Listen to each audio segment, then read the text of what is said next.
தமிழா பார்வையாளர்களுக்கு வணக்கம். திருநெல்வேலியில் ஓய்வு பெற்ற ஒரு காவல்துறை உதவி ஆய்வாளர் கொல்லப்பட்டிருக்கிறார். படுபயங்கரமான ஆயுதங்களோடு பள்ளிவாசல் தொழுகை முடித்து கொண்டு வெளியே வருகிற பொழுது அவரை மறித்து ஆதாய கொலை நடந்திருக்கிறது. இது ஏறக்குறைய தன்னுடைய மரணம் இப்படித்தான் நடக்கும், தன்னை யார் கொலை செய்ய போகிறார்கள் என்பதை மிக தெளிவாக அவர் பதிவு செய்திருக்கிறார். பதிவு செய்த பிறகும் காவல்துறை நடவடிக்கை எடுக்காமல் குற்றவாளிகளுக்கு உடந்தையாக இருந்திருக்கிறது. இதுதான் அந்த பகுதி மக்கள் சொல்லுகிற குற்றச்சாட்டு. காத்திருப்போர் பட்டியலில் வைக்கப்படுகிற காவல்துறை உதவி ஆய்வாளர் செந்தில்குமார், ஆய்வாளர் கோபாலகிருஷ்ணன், இவர்கள் 2 பேருமே இந்த கொலைக்கு பொறுப்பானவர்களாக முடியும். காரணம், கொலை செய்யப்பட்டவர்களோடு இவர்கள் பலமுறை அவரை எச்சரித்து அனுப்பியிருக்கிறார்கள். 10 கோடி ரூபாய் சொத்து, 10 கோடி ரூபாய் சொத்தும் வக்போர்டுக்கு சொந்தமான சொத்து. இந்த வக்போர்டுக்கு சொந்தமான சொத்தை கிருஷ்ணமூர்த்தி என்கின்ற ஒரு நபர் மதம் மாறி தௌபீக்காக மாறுகிறார். இவருடைய மனைவி நூரின்னிசா, இவருடைய மாமையாருக்கு சொந்தமானது இந்த 10 கோடி ரூபாய் சொத்து என்று அவர் சொத்துக்களை அத்தனையும் தன்னுடைய கட்டுப்பாட்டுக்குள் கொண்டு வந்து விட்டார். இதை எதிர்த்து கொலை செய்யப்பட்ட ஜாகிர் ஹுசேன் உச்ச நீதிமன்றம் வரை சென்று போராடுகிறார். இது வக்போர்டு செய்ய வேண்டிய வேலையை ஜாகிர் ஹுசேன் ஓய்வு பெற்ற ஒரு காவல்துறை அதிகாரி, முதலமைச்சருடைய பாதுகாப்பு படையில் சிறப்பாக பணியாற்றியவர். இப்படிப்பட்ட இந்த நபர் வக்போர்டு ஏழை எளிய முஸ்லீம்களுக்கு உதவுவதற்காக உருவாக்கப்பட்ட அந்த வக்போர்டு, அந்த இடம் முழுக்க கபலீகரம் செய்யப்பட்டிருக்கு. இவர் விருப்ப ஓய்வு கொடுத்த பிறகு அந்த பள்ளிவாசலுடைய முத்தவள்ளியாக பொறுப்பாளராக நியமிக்கப்பட்டிருக்கிறார். இப்படி உயர்ந்த சிந்தனையுள்ள ஜாகிர் ஹுசேன் பல முறை இந்த வக்போர்டு சொத்துக்காக பல சட்ட போராட்டங்களை நடத்தியிருக்கிறார். இப்படி நடத்தியிருந்த பொழுது இந்த இடம் திகாவை சேர்ந்த அருணன் என்கின்ற நபர், திமுகவை சார்ந்த ஒரு அணித்தலைவர், இப்படி பல பேர் குற்றவாளி கிருஷ்ணமூர்த்தி என்ற தௌபீக்குக்கு உடந்தையாக இருந்திருக்கிறார்கள் என்பது தான் பொறுத்து கொள்ள முடியாத ஒரு விஷயம். காவல்துறை முழுக்க காவல்துறை அதிகாரிகள், ஆய்வாளரும் உதவி ஆணையாளரும் குற்றவாளிகளுக்கு உடந்தையாக இருந்து ஒரு காவல்துறை ஓய்வு பெற்ற நேர்மையாக சட்ட போராட்டம் நடத்துகிற ஜாகிர் ஹுசேனுக்கு இவர்கள் எந்த விதமான ஆதரவையும் சட்டபூர்வமான ஒத்துழைப்பையும் கொடுக்காமல் எதிரிக்கு கொடுத்ததை பல முறை பதிவு செய்து முதலமைச்சர் அலுவலகம் வரை கொண்டு சென்றிருக்கிறார். திருநெல்வேலியை பொறுத்தவரை திருநெல்வேலி 3 பெரிய சமூகங்களின் கட்டுப்பாட்டில் தான் காவல்துறை, அரசியல் கட்சி அத்தனையும் இயங்குகிறது. 3 பெரும் சமூகங்கள். இந்த 3 பெரும் சமூகங்களில் வாக்கு வங்கிக்காக முக்குளத்தோர், தேவேந்தர் குல வேளாளர், நாடார் வாக்கு வங்கிக்காக எந்த கட்சி ஆட்சிக்கு வந்தாலும் சரி, அதிமுக திமுக 2 பேர் ஆட்சிக்கு வந்தாலும் காவல்துறையில் உள்ள கருப்பு ஆடுகளை களையெடுப்பதே இல்லை.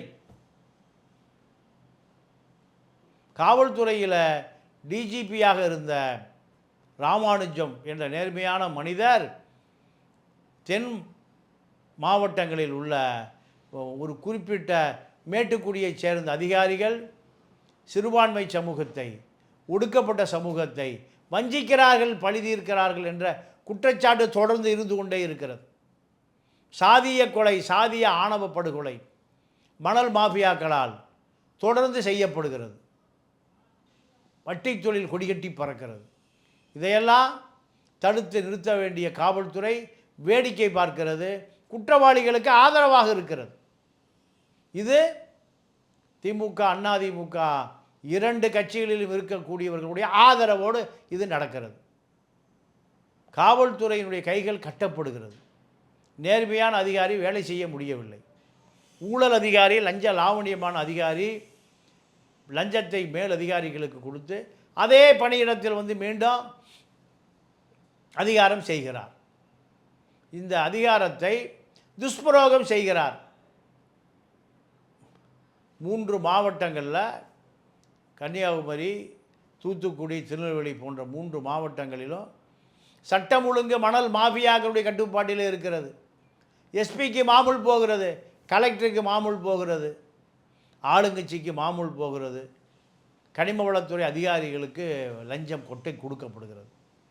அதனால் காவல்துறை, வருவாய்த்துறை, அரசியல் சார்ந்தவர்கள் அத்தனை பேரும் எதை வேண்டுமானாலும் மறைத்து விடலாம், எதை வேண்டுமானாலும் செய்து விடலாம்.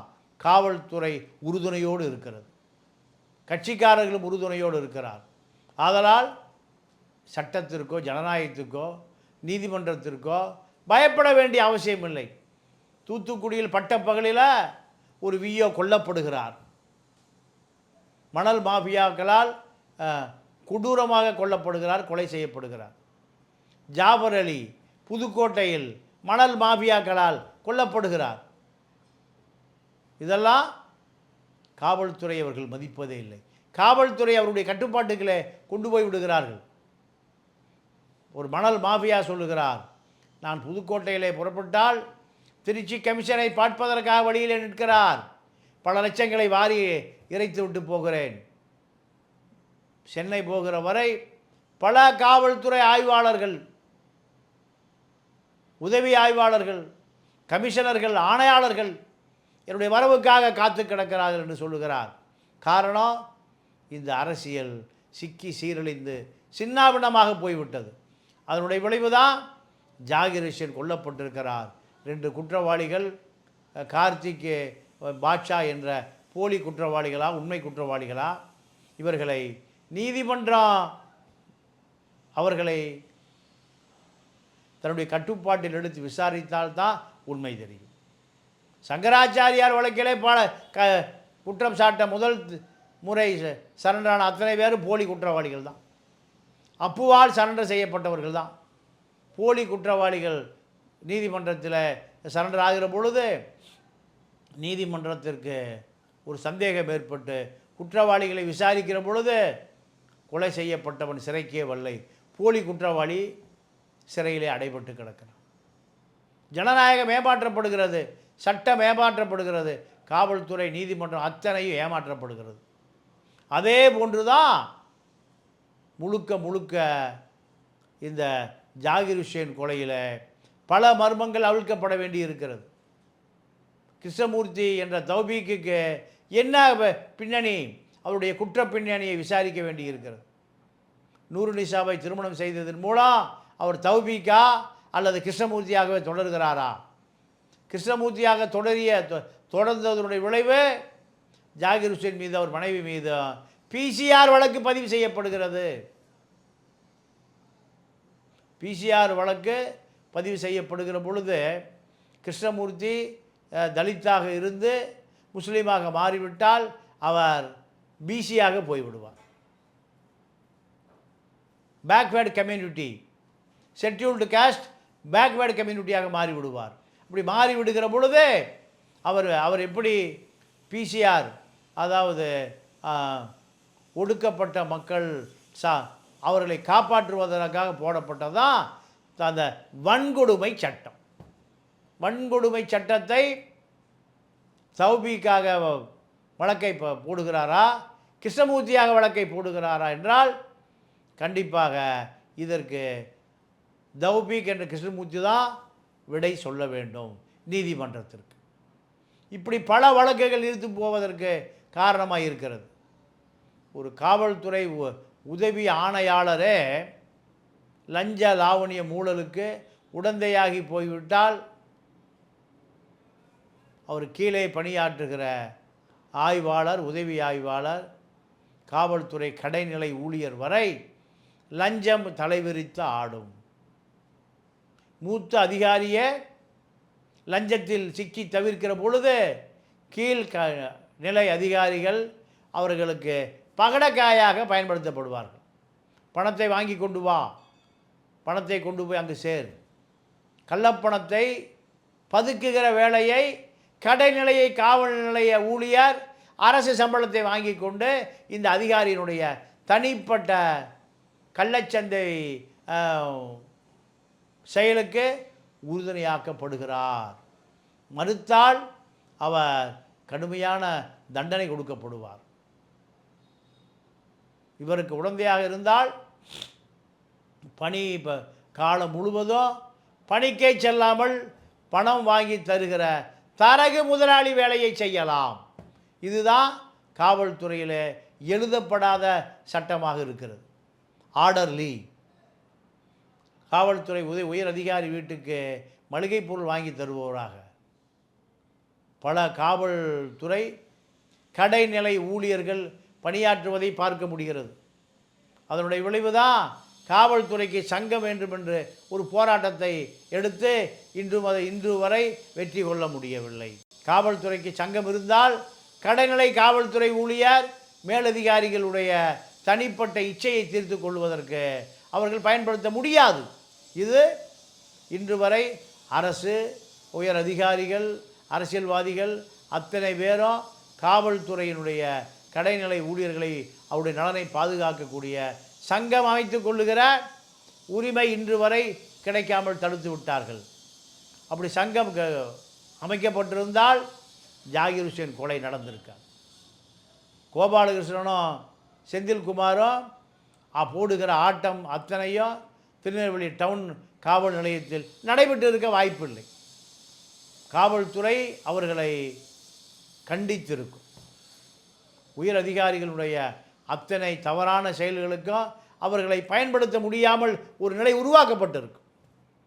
மனித உரிமை செயற்பாட்டாளர்கள் 1000ற்கு மேற்பட்டவர் கொல்லப்பட்டு கொண்டு இருக்கிறார். ஜாஃபர் அலி, ஜாகிர் ஹுசேன், இந்த பட்டியல் தொடர்ந்து கொண்டே இருக்கிறது. இதற்கு முழு பொறுப்பு காவல்துறை உயர் அதிகாரிகள் கடமை உணர்வோடு பணி செய்யாமல் ஜாங்கிட்டை போல, கருணாசேகரை போன்ற பல் பிடுங்குகிற பல்பீர் சிங்கை போல வட இந்திய அதிகாரிகளுடைய வேட்டைக்காடாக தமிழ்நாடு மாறிப்போய்விட்டதனுடைய விளைவு பிரதாப் யாதவ் போன்ற ஐஏஎஸ் அதிகாரிகளெல்லாம் அரசு மக்களுக்கு சொந்தமான அரசு நிலங்களை ஆக்கிரமிப்பாளர்களாக மாறி பல ஆயிரம் கோடி ரூபாய் கொள்ளையடித்திருக்கிறார்கள். இதை தடுக்க வேண்டிய பொறுப்பு தமிழக மக்களுக்குத்தான் இருக்கிறது. மீண்டும் சந்திப்போம். நன்றி, வணக்கம்.